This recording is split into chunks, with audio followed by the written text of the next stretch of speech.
Iran पर दुखों का पहाड़ टूट पड़ा है। ईरानी राष्ट्रपति रईसी का दुर्घटनाग्रस्त हुआ प्लेन और उसके बाद उनका देहांत हो गया।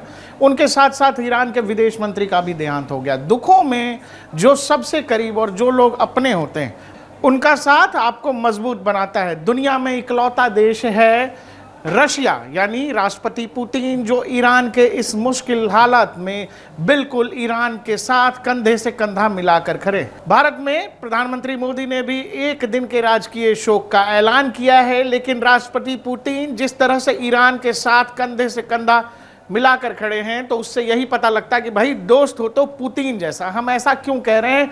सबसे पहले जब दुर्घटना वाली बात आई और वहां पूरा का पूरा वेदर खराब था उस इलाके में, जिस इलाके में ये दुर्घटना हुई, तो रशिया ने तुरंत मदद की पेशकश की। साथ ही अपने खोजी हेलीकॉप्टर, लड़ाकू विमान, जिस भी चीज की जरूरत थी ईरान को, रशिया ने ये ऑफर किया कि भाई आपको जो चाहिए आप लीजिए और रईसी साहब का वो जो दुर्घटनाग्रस्त प्लेन है उसको ढूंढिए।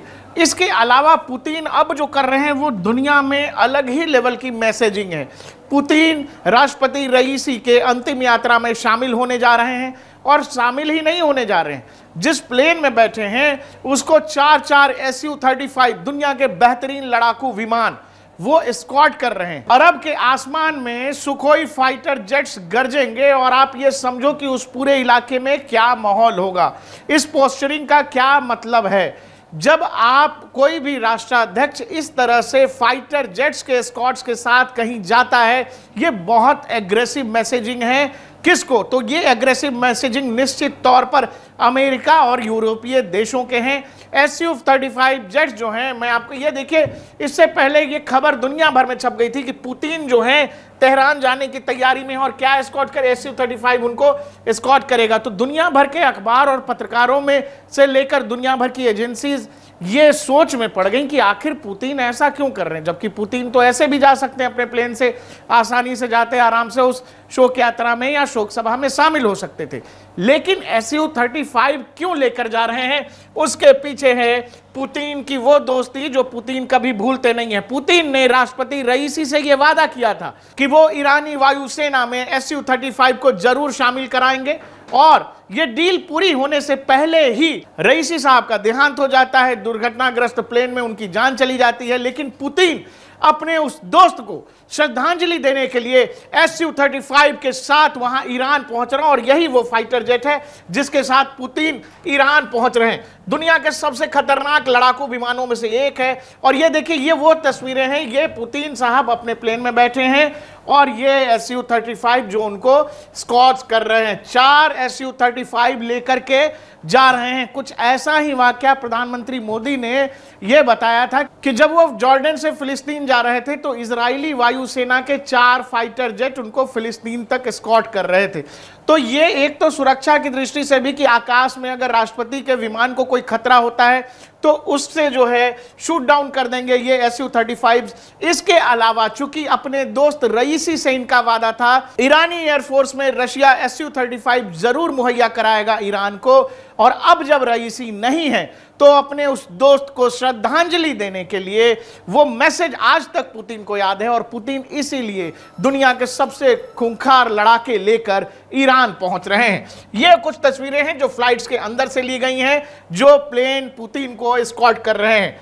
अब ये सवाल है कि भाई Su-35 ईरान की आर्मी के लिए, ईरान के एयरफोर्स के लिए क्यों जरूरी है? ऐसे वक्त में जब ईरान के राष्ट्रपति अब दुनिया में नहीं है, ईरान में राजनीतिक उथल पुथल मचेगी। ईरानी सेना का ऐसा हो सकता है कि अपने सबसे बड़े नेता को खोने के बाद IRGC ईरानी रेवोल्यूशनरी फोर्स का मोराल डाउन हो जाए।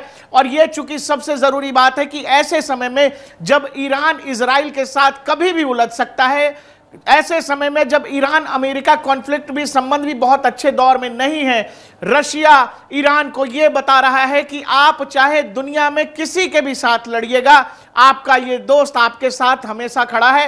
ये कुछ फाइटर जेट्स हैं जो ईरानी एयरफोर्स इस्तेमाल करती है। तमाम तरह के प्रतिबंध ईरान पर लगे हुए हैं।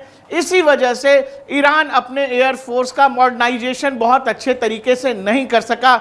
यूरोप से वो हथियार नहीं ले सकता, अमेरिका उसको हथियार बेचता नहीं है। जो देश ईरान को हथियार देने की कोशिश करेंगे उसको यूरोप और अमेरिका मिलकर के क्या करेंगे? प्रतिबंध लगा देंगे। तो कौन देश बचता है? फिर बचते हैं चीन और रशिया। तो तो चीन और रशिया के जो हथियार हैं वही इस्तेमाल करती है ईरानी एयरफोर्स। आप देखो, ईरानी एयरफोर्स के बाद सबसे उन्नत फाइटर जेट जो है वो है MiG-29, इसके अलावा Su-24, और अब जो रशिया इनको देने वाला है वो Su-35 है। इसके अलावा चेंगडू F-7 भी ये ईरानियन एयरफोर्स इस्तेमाल करती है। अब ये एयरफोर्स की स्ट्रेंथ जब आप देखेंगे और इजरायली एयरफोर्स की जो एयरफोर्स F-22, F-35 जैसे 5th जनरेशन फाइटर जेट्स उड़ा रही है इजरायली एयरफोर्स, ये ईरान की एयरफोर्स इजरायली एयरफोर्स के सामने कहीं नहीं ठहरती है। इसीलिए रईसी साहब ने अपने होते हुए रशिया से एक डील की थी जिसमें करीब 2 दर्जन Su-35 फाइटर जेट्स ईरान की एयरफोर्स में शामिल होने को लेकर बात हुई थी।